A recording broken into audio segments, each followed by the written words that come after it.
All right, welcome to the Carl Jackson Show. I'm glad you could join us today. We have lots of news to talk to you about. First off, archives, the National Archives located 82,000 pages of Joe Biden emails where he used a pseudonym dwarfing the Hillary Clinton scandal. Also, Hunter Biden got $250,000 of loans from a Chinese executive during the 2020 election cycle, and later his lawyer paid it off. That was 3 months after Joe Biden announced. Also, Friends star Matthew Perry died. There's been an initial autopsy report that has come out to say there's been no fentanyl found in his system or meth.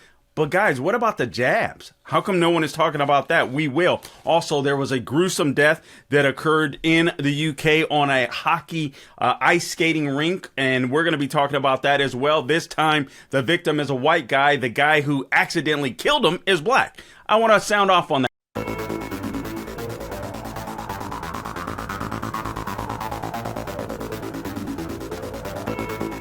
Billionaire George Soros gave $15 million to some of these radical Palestinian and what I'm calling pro-Hamas groups that we see protesting around the United States today. I guess today what we're seeing occurring across the U.S. when it comes to these pro-Hamas protests, they're claiming again that they're pro-Palestinian. I guess that's the latest rendition of the mostly peaceful protests like we saw take place around the country in 2020 with the George Floyd riots. Here's what a gentleman that appeared on Fox Business, the Fox Business program, had to say about these Soros-funded protests that are happening around the country. Let's go ahead and roll it, Gabe. All right, let's bring an author of The Man Behind the Curtain, Inside the Secret Network of George Soros. Matt Palumbo. Matt, good to see you. Thanks for joining us. Thank you. Great book, by the way. So George Soros funds the Open Society. The Open Society gives $15 million to these groups that are protesting on behalf of Hamas. As you look at the Open Society and George Soros, this is what confuses me. I don't understand what he wants. What kind of world does he want to live in? Well, I would start with the irony in that anyone that has criticized Soros, including me, has been told they're anti-Semitic for daring to criticize the guy or pointing anything out. And we now have direct evidence of him funding anti-Semitic groups. And what is the media comeback? Is it anti-Semitic to point out his anti-Semitism?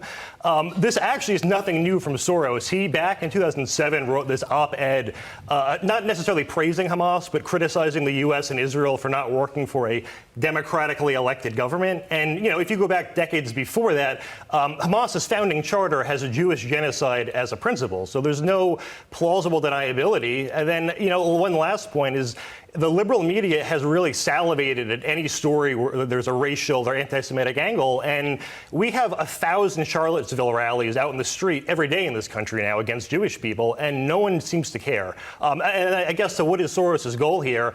I think just chaos. You know, I get asked that about the DAs, and as rational people, how do we really make sense of that? I don't think there is a way to. He's somebody who hates nation states. He hates any country that can have a cultural or religious identity, and he also borders. Yeah, that's why he pushes multiculturalism. And so that's what I was going to say. Like, let's tease it out one step further with respect to his agenda. We know what he's doing. We know what he's funding. He doesn't want superpowers. He doesn't want borders. He doesn't want anybody standing out, a utopian society. That's what the DAs are all about. That's what some of this conflict is about. That's where the chaos would get us in time, right? Pretty much too. And progressives, I mean, it's a constant theme. For whatever reason, they seem to think there's a lot of utility in chaos. It's very politically convenient, and they can get change out of it. And if you look at these Palestine protesters, they're cut from an identical cloth as the Black Lives Matter people, as the Antifa people. It's really all the same people with a slightly different cloak on, I guess. Well, it seems like the chaos can bring you closer to the great transformation, which will bring you back to a failed set of ideas, which is Marxism. But it seems like that's where he wants to take the United States and the world. Him, and now his son's going to be furthering that goal, and he's got $20 billion to do it, which is pretty scary. $15 million is not a small amount, but I imagine that amount is going to grow. And when I first saw that story on Friday, I said to myself, okay, here we go. Now the money is going to start pouring in. Once those numbers do swell, what happens? Well, I mean, it just gets worse. And the 15 million was just from 2016. So there's actually, I mean, tens of millions even before that. And it's all the same kinds of groups. I mean, they're not exactly household names, but they're just, you know, anti-Israel, pro-Palestinian groups. One trick of his is he will fund pro-Palestinian groups that claim to be Jewish people, like Jewish Voice for Peace, to try to just give this false appearance that even Jewish people are somehow against their own self-interest. You know, it's amazing. George Soros, as evil as I think he is and his ideas are, he's very smart. He uses a little bit of money to win prosecutors' races. You don't have to change a whole state, its legislature and its governor, just the prosecutors and how they enforce the law. Universities, some of these groups, and you're starting to change the mindset of America.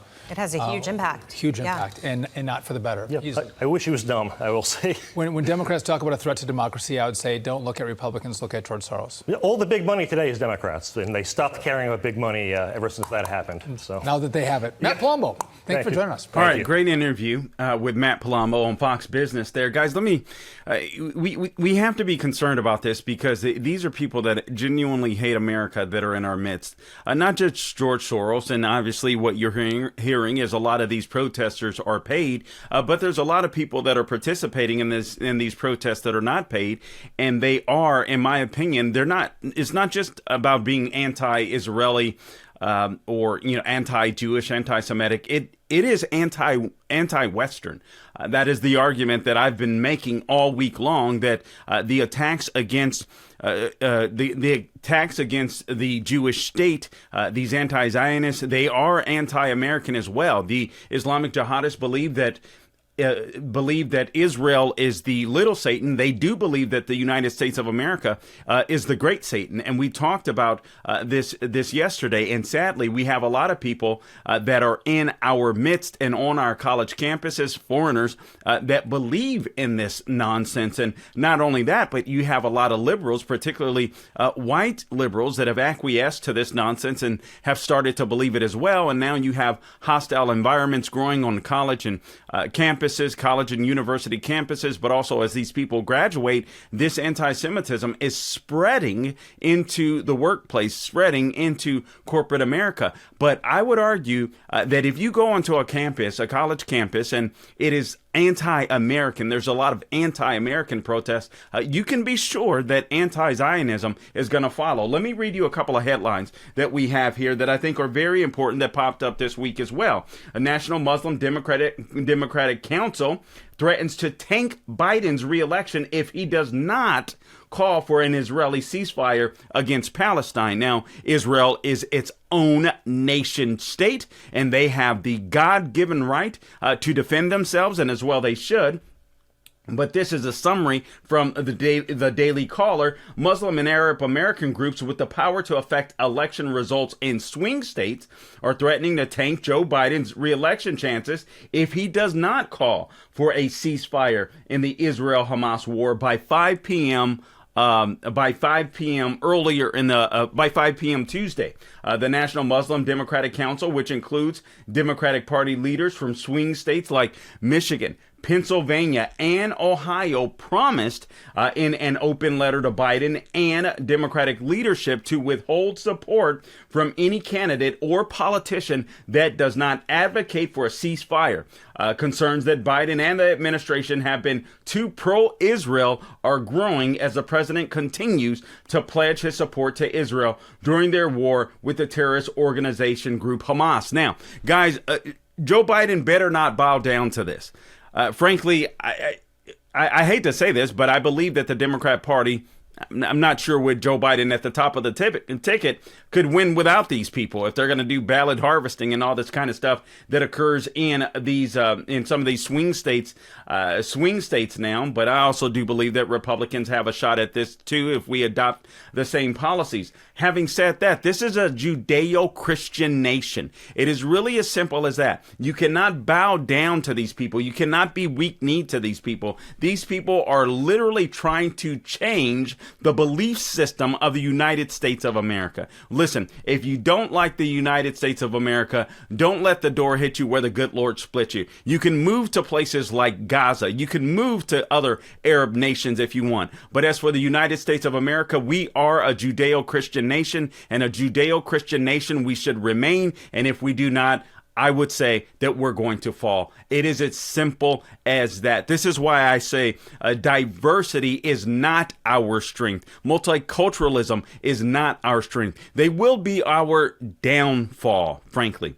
By the way, there's a group of the largest group that we've seen in a year of migrants that are coming up from Southern America, approximately 5,000 or so.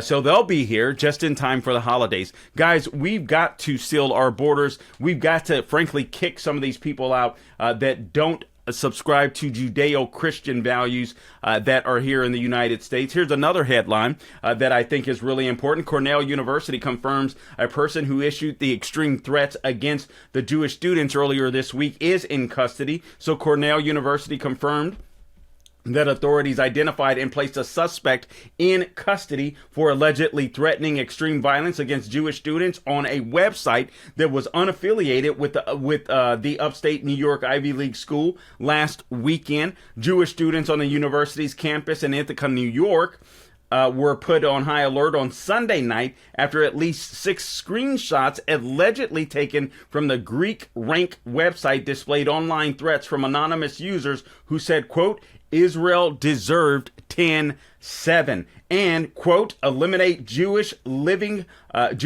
from Cornell campus, close quote, to another user who claimed they would, quote, shoot up 104 West, close quote.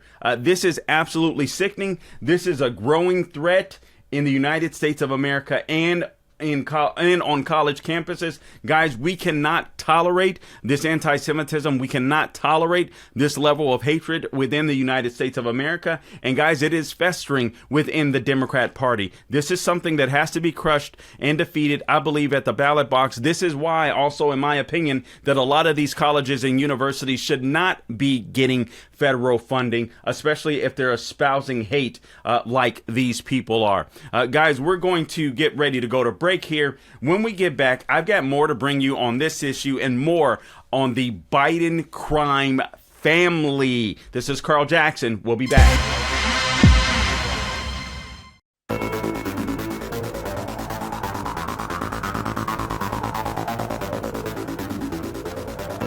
All right, welcome back to the Carl Jackson Show, guys. You may have heard as well earlier in the week we were talking about in the first segment how George Soros was funding some of these anti-Israeli, these anti-Semitic protests that we see occurring around the country. $15 million he's invested in stirring up chaos. If you heard the interview from Matt Palumbo that we played at the beginning of the show from Fox Business. And I do believe that is part of it. I don't know what this guy's deal is, but multiculturalism and diversity, equity, inclusion, all of this stuff that he buys into, this, in my opinion, is to divide Americans. We fight amongst each other. And what happens, essentially, are the elites get to rise. The elites take all of your property rights. They take all of your wealth. And I believe that's essentially what they're trying to do. Those of us that are in the middle class, we'll fight amongst each other, right? And then the elites of the world, including the people, not just the United States of America and our elites, but people that are involved when like the World Economic Forum, UN, etc. So I believe that that's what George Soros. I can't explain it. I don't think any of us fully can explain it or fathom it, except to say that it is absolute evil. But that's what these people are. That's what these people are about, sadly. And I told you before the break that there is a large migrant or a new group of migrants headed this way from South America. Again, numbers are reported that the group is as high as 5,000, which would be the largest migrant caravan that we've seen approach the United States, which eventually their goal is to become illegal migrants inside of the United States. And so they're approaching, and just in time for the holidays. And then you had this that occurred earlier this week. This from Town Hall. You had Secretary Alejandro Mayorkas does not know if pro-Hamas individuals in the country should have their visas revoked. Are you kidding me? Are you kidding me?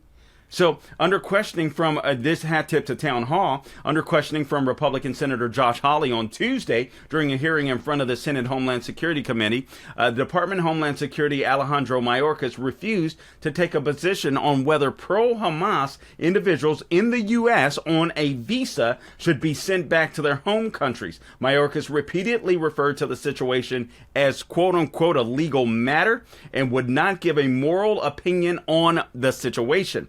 Hawley's questioning comes as pro-Hamas, pro-Jew killing rallies have broken out on college campuses across the country. Over the weekend, Jewish students at NYU were forced to lock themselves in the library and were offered a place to hide in the attic as Hamas supporters screaming and chanting attempted to enter the facility. This, again, should not be happening in the United States of America. But I suspect that this will not be curtailed as long as we have a president of the United States and leadership in this country that are absolutely weak and feckless. And we see that in the Biden administration. Obviously, we see that with some of his administrative staff, such as Secretary Alejandro Mayorkas, head of Department of Homeland Security. And guys, listen, these people, these people they work for Joe Biden. I want to give you a sense of who Joe Biden is as he continues to crater in the polls, and the Democrats are getting really scared that even though they have basically persecuted the former president of the United States inside of a courtroom, Joe Biden's polls continue to tank. And right now, it appears that it is any man's race. Whomever wins the GOP primary, obviously Trump is in the lead of the GOP primary. You have Ron DeSantis, Governor Ron DeSantis, and Nikki Haley apparently tied right now, or at least according to the polls. If you believe the polls. I don't completely believe the polls. Frankly, we've gotten it so wrong in the last couple of elections. But as polling goes, it appears as though they're running basically neck and neck. Governor DeSantis and Nikki Haley battling out for that second position spot. Mike Pence dropped out. Larry Elder dropped out. It looks as if Vivek Ramaswamy is dropping. Senator Tim Scott looks like he's looking for a life vest. So it appears that these are the people. It appears that right now, anyway, you're looking at a Trump, DeSantis, Nikki Haley race. We'll see how that shapes out as the primary goes on. I want to move on to this. I was telling you earlier, basically, you look at this administrative staff that we see in Washington, D.C., and we have to make mention of who their leader is, and that is Joe Biden. Joe Biden is a compromised and he is a corrupt president. Hat tip, just the news. This news broke earlier. Again, it has been quelled, in my opinion, by a lot of intentionally by a lot of mainstream media that don't want you to hear this news. Obviously, the Israel-Hamas war is a big deal, and I do believe that it impacts the United States of America. For God's sakes, we have American hostages there. I'd like to know. I think we should know, and we don't know what's going on. We really, as far as those hostages are concerned, we don't know what's going on. I haven't heard any updates. Have you? I think this is partly why. We have to accept that the man in the White House, Joe Biden, the man that, in my opinion, has dementia, that's sitting in the White House, is completely compromised. This broke earlier, just the news, hat tip. Archives locates, and National Archives locates 82,000 pages of Joe Biden pseudonym emails, possibly dwarfing the Clinton email scandal. So here's the summary. Under legal pressure, the National Archives has located, ironically, 82,000 pages of emails that Joe Biden sent or received during his vice presidential tenure on 3 private pseudonym accounts, a total that potentially dwarfs the amount that landed Hillary Clinton in hot water just a decade ago. This, according to a federal court filing that was released on Monday. There was a group by the name of, or there is a group, a law firm, the Southeastern Legal Foundation, that that sued for the for a FOIA request. So the total of Biden's private email exchanges was disclosed on Monday, and again, this was a little notice status report that was filed in the FOIA request or FOIA lawsuit, again brought against the National Archives and the Records Administration by the Southeastern Legal Foundation. Now, the foundation brought the lawsuit seeking access to the emails of Joe Biden. And the revelation came approximately a year ago, thanks to Just the News, that Joe Biden had used 3 pseudonym names, fake names basically, in his email accounts while he was the vice president of the United States.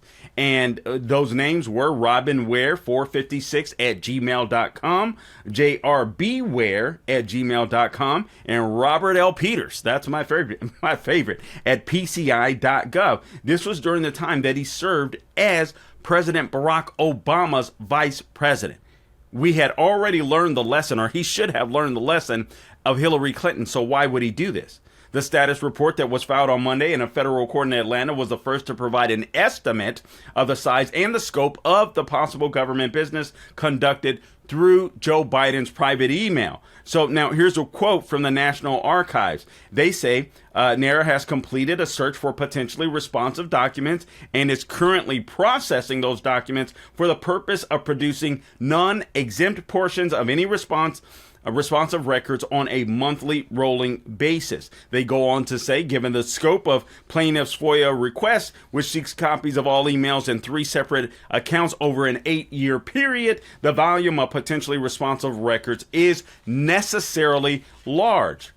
They also went on to say that they had identified, and that is the National Archives, approximately 82,000 pages of potentially responsive documents, and it is currently processing those documents and preparing any non-exempt responsive documents for production on a rolling basis. Now, you might recall that government officials, the use of private emails when it comes to government officials is discouraged under the law.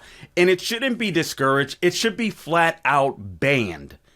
And I do believe, in part, this is why I don't think it was just corruption alone, face-to-face corruption alone, Joe Biden working with Hunter Biden. I believe that this guy's compromised even through his emails, just like I believe Hillary Clinton was as well.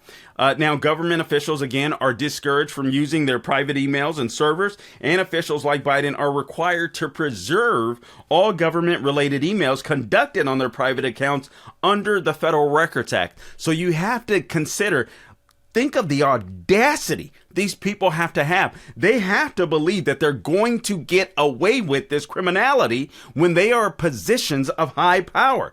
The total revealed by the archives, however, is stunning, Just the News reports, in size compared to Hillary Clinton's email scandal. You may recall that Hillary deleted about 30,000 or over 30,000 emails from her improperly used or private email server that was stored in her family's home in Chappaqua, New York, to regularly conduct government business, and later deleted many of the emails that she considered to be private. Now, those emails were restored, but according to the National Archives, Secretary Clinton produced to the department from her personal email account approximately 55,000 hard copy pages, representing approximately 30,000 emails that she believed related to official business. This is a big no-no, and Joe Biden has just dwarfed Hillary Clinton's email scandal. More when we get back.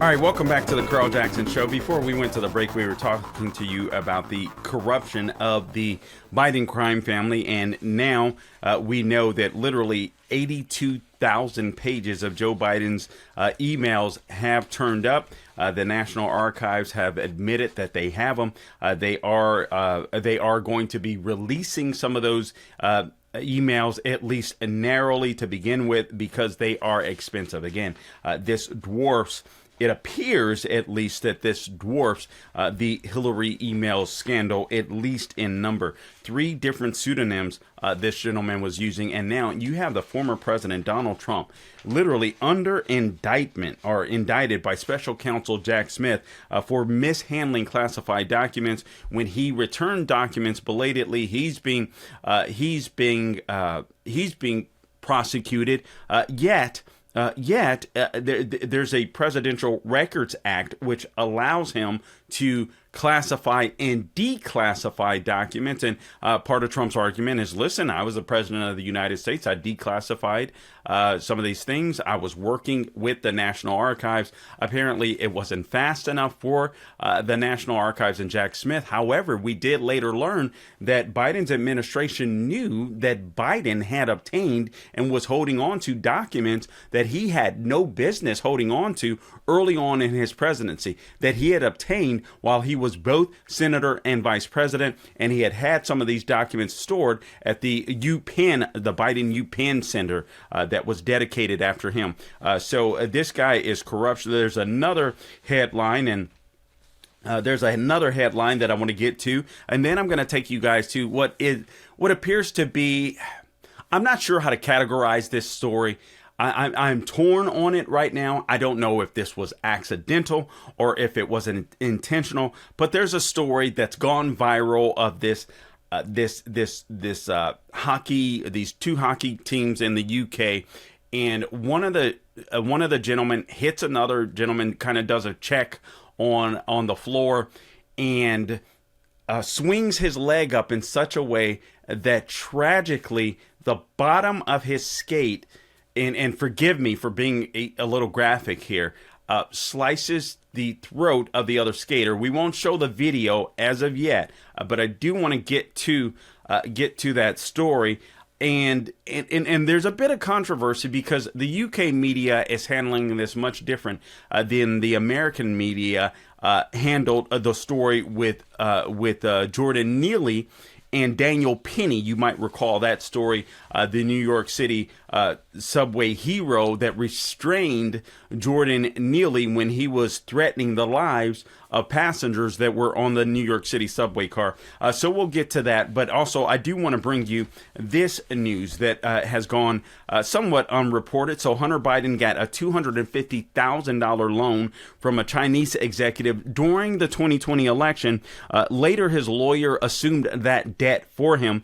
So I just want to talk about this a little bit because it goes towards the argument, my argument, that the Biden administration is completely compromised. Guys, and listen, what occurs here domestically, I think, impacts us on a global level. You know, I think in part the reason why we're seeing some of the chaos that we're seeing around the world is not only because of Joe Biden's policies, but because of the dirt that I believe many of these other nation states have on this president and his son. Now, I want to make it clear that I do believe that Joe Biden ran a criminal organization with Hunter Biden as his president, as his CEO. But make no mistake about it, it was the brand, the Joe Biden brand, that allowed both Hunter Biden and some of his associates to make money off of the Joe Biden brand.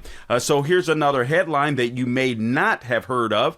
Earlier in the week, Hunter Biden got $250,000 again from a Chinese executive. So here's the summary. Thank you, Just the News. Hunter Biden received a $250,000 loan from a Chinese businessman just 3 months after Joe Biden launched his 2020 presidential campaign. That's amazing. That is absolutely amazing. He later transferred that debt to a Hollywood lawyer that he befriended, according to evidence gathered by federal and congressional investigators. The House Oversight Committee first disclosed this a few weeks ago, that Hunter Biden had gotten this loan in a wire back in July of 2019. This was just 3 months after his father after his father announced for the presidency, and he used his father's address in Delaware for the transfer. It was one of the later known foreign payments that Hunter Biden received before he claimed to have fallen, or before he said he fell on hard times. So documents that have been gathered by federal law enforcement show that Hunter Biden considered the wire to be a loan. And again, this occurred on July 25 of 2019. The loan was from a gentleman by the name of Zing Zhang, or Jonathan Lee. And then this is a Chinese businessman whom Hunter had been doing business with for over a decade, when they created an investment fund under the name of Bow High Harvest, RST. Now, this is very important to notice the timeline. So this business relationship goes back 10 years. Guys, listen, Hunter Biden is a crackhead. We've seen the pictures. We've read the stories and the reports of the material on his laptop. Why would anybody do business with Hunter Biden, solely do business with Hunter Biden, unless they assumed they could get to Joe Biden? Especially foreign nationals. So Hunter transferred this debt to a Hollywood lawyer, a guy by the name of Kevin Morris, who paid off the debt for Hunter Biden and assumed the debt. He had just befriended this guy in 2019. He's a donor, a Democratic donor. So he was apparently at a campaign fundraiser in Los Angeles. This is where Hunter Biden met him, and apparently they hit it off well. This guy assumed the debt on November 17th of 2021. This is when the lawyer acquired Hunter Biden's stake in BHR partnership and a separate company called Skunetels or Skunitos LLC. This, according to Just the News, Hunter Biden, the attorney wrote, is no longer the primary obliger of that debt as a result of the transaction with Morris. This, according to a memo. Now, this guy, this Hollywood lawyer, he literally represented, who did he represent? South Park in a lawsuit, apparently, where there was like a $1.4 billion lawsuit. Yeah, he gained some degree of fame after he represented the producers of the South Park TV series in a $1.4 billion deal, and later won a Tony Award as a producer. Hunter Biden got that $250,000 loan, again from a Chinese executive during 2020 election. Later, his lawyer assumed the debt of the blockbuster musical The Book of Mormon as well. All right, so that's some Biden corruption for your behind, if you will. Now, just quickly, I want to switch over to culture. I'm going to play this video for you. I'm going to warn you from the onset, though it's a little distant. This video is graphic because you do see a lot of blood. You do see this gentleman, sadly, in the UK, where he got his neck sliced. An American player that was playing in the UK, a guy by the name of Adam Johnson. And I just want to share my thoughts on this. So let's go ahead and roll that video, por favor, Gabe.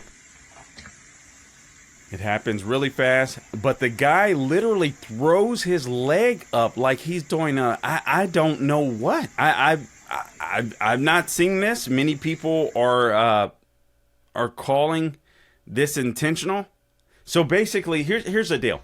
There is a when you compare this, what happened here. Now, this was a black hockey player in the UK.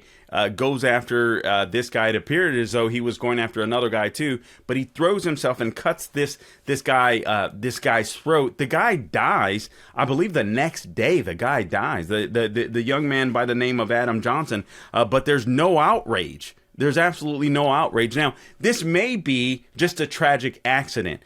It looked a little crazy. I don't know. But there's plenty of people that have been chiming in that says, listen, as a matter of fact, there was a former player on X or someone that said, listen, I've played hockey my whole life. I've never seen anything even remotely close to this sick and gruesome. And this player says there's no possible way that this was an accident. Your body doesn't move like this on the ice. Now, I have to tell you, this black hockey player, although he has been extremely remorseful. According to the Daily Mail, the UK Daily Mail, this guy has a history, a relatively violent history in this UK league. So it's just amazing the treatment that the media will give something like this, where they're basically ignoring the story. Yet if you go back to this story that occurred in May in the New York City subway car, where Daniel Penny, a 24-year-old ex-Marine and hero, in my opinion, subdued Jordan Neely in order to save lives, and yet Black Lives Matter and social justice warriors went after him, and now this guy's looking at 15 years. Crazy. We'll be back.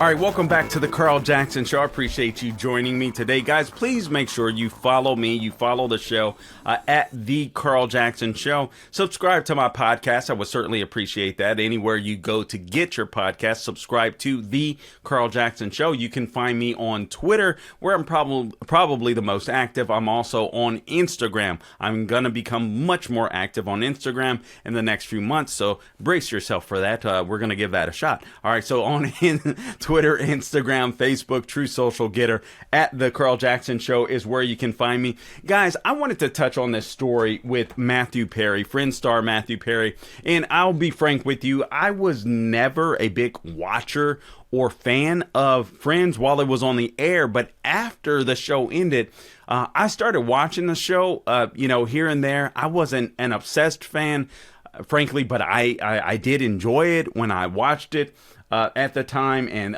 Matthew Perry and the people on the program, I mean, it was that program. That program marked a real cultural shift, frankly, a more liberal cultural shift from many programs that we were seeing back in the day. Remember the Cosby Show. Remember Family Ties. Remember these great wholesome shows. Then you get these single adults, some of them in love with each other, others like Joey hooking up on the show and stuff like that. And so there was a real, to some extent, this show was risque, but it became very popular during this time, and obviously it has somewhat of a cult following. Well, the latest on Matthew Perry's death, and those of you that followed the show or that have been following the story, sadly, Matthew Perry was found dead in his in the spa of his home earlier or over the weekend, and but there's the latest from the New York Post that reports that Matthew Perry did not have meth or fentanyl in his system at the time of death. This according to a report. So the article goes like this: Matthew Perry's tragic death was not the result of fentanyl or a meth overdose. Initial tests are showing the beloved actor, who was propelled to global stardom after landing a role on Friends, died last Saturday of an apparent drowning incident at his California home. Again, he was 54. Law enforcement told TMZ that the investigators ran a less in-depth test of the actor that revealed he didn't have fentanyl or meth in his system at the time of his death. There are more in-depth tests that are going to be coming, but these tests, like the toxicology report, but these tests could take up to weeks and months even. So the cause of death has been deferred so far. And this guy, I mean, I've watched in recent interviews with him, and he just seems like a genuinely nice, decent guy. Obviously, he struggled with the demons of drug and alcohol addiction, and apparently for upwards of 40 years, if I recall correctly, he struggled with drugs ever since he was 14 years old, or a young teenager. And so this is a young kid that this is a young kid that had some familial issues, turned to drugs at a young age, and never really found the love of his life, and lived a somewhat tormented life. I read that he had stated that at least 3 years while filming Friends, like, he was almost oblivious as to what was going on. He was just so fried at the time. But so this has been a sad story, and typically I don't delve into cultural stories as much. I probably will be doing more of that in the future, because I do believe that some of these things are relevant.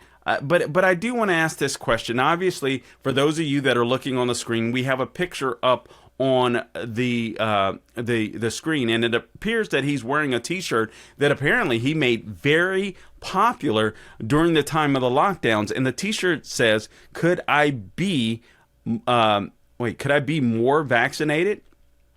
Or could I be any more vaccinated? And I'm sorry, it's a little blurry on my screen, but could I be any more vaccinated?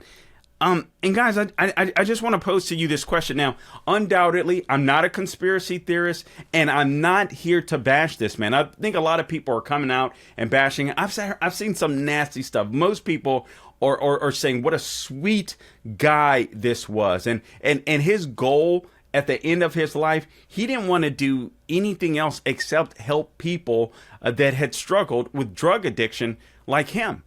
He literally said, basically, hey, listen, this is one thing I'm good at. I'm helping people. I'm good at helping people that are struggling with, he called it a disease. Guys, listen, I'm sure he was a great guy.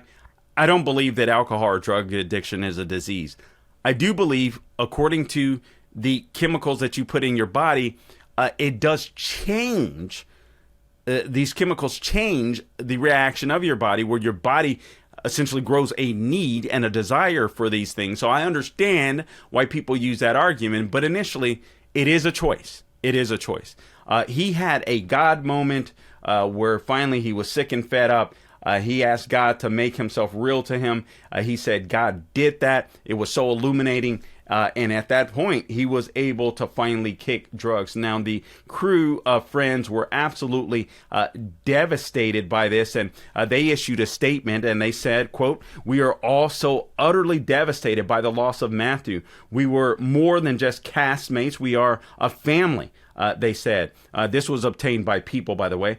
And they go on to say, there is so much to say, but right now we're going to take a moment to grieve and process this unfathomable loss. In time, we will say more as and when we are able. For now, our thoughts and our love are with Maddie's family, his friends, and everyone who loved him around the world. Now, all of these were guest stars with him on the program, and it launched plenty of fame and success for all of the people that were on Friends, including Matthew Perry. I heard that he spent as much as $9 million attempting to get clean over his life. I mean, he had plenty of surgeries where honestly, the guy almost lost his life, it sounds like, on numerous occasions. And then he finally kicks this stuff.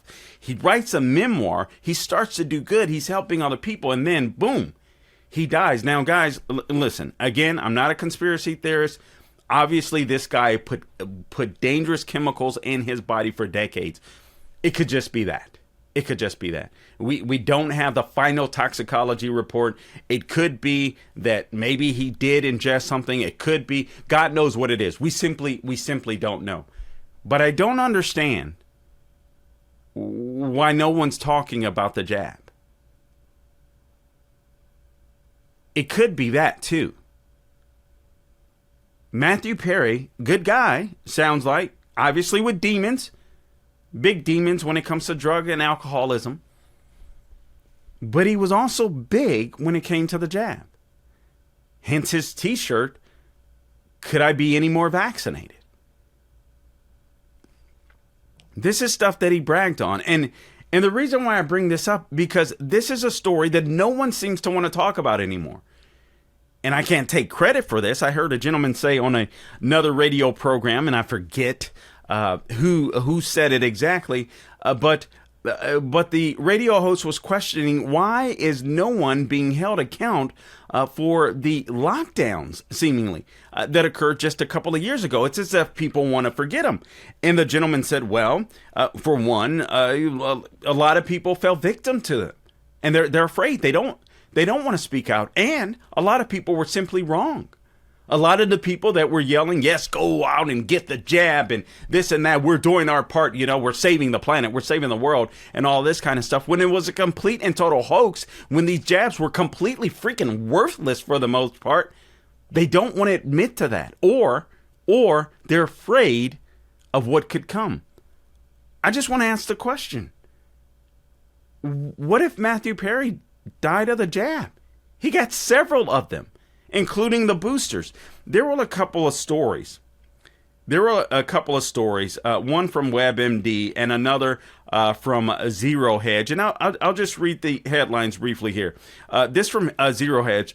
COVID-19 mRNA vaccines reduce a major beneficial bacteria, gut biodiversity. All right, so research has shown that COVID-19 mRNA vaccines reduce bacteria belonging to the Bifidobacteria genus, a common and beneficial gut bacteria. COVID vaccination is also linked to reduced gut biodiversity. Now, in some cases, people actually experience more of this Bifidobacteria genus in their system, although that appeared to be more rare. But it became deficient when people got this jab. That's just one of the stories. Now, I'm not obviously.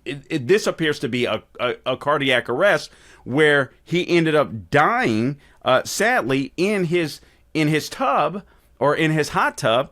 But I don't want to ignore the damage that these jabs cause. Another headline from WebMD. COVID flu vaccines might raise risk of strokes in older people. We were told that older people were safe. Guys, the bottom line is, let's not believe the establishment, and let's wait for more news to come out. Meanwhile, rest in peace, Matthew Perry. Don't grow weary doing good, guys. God bless you.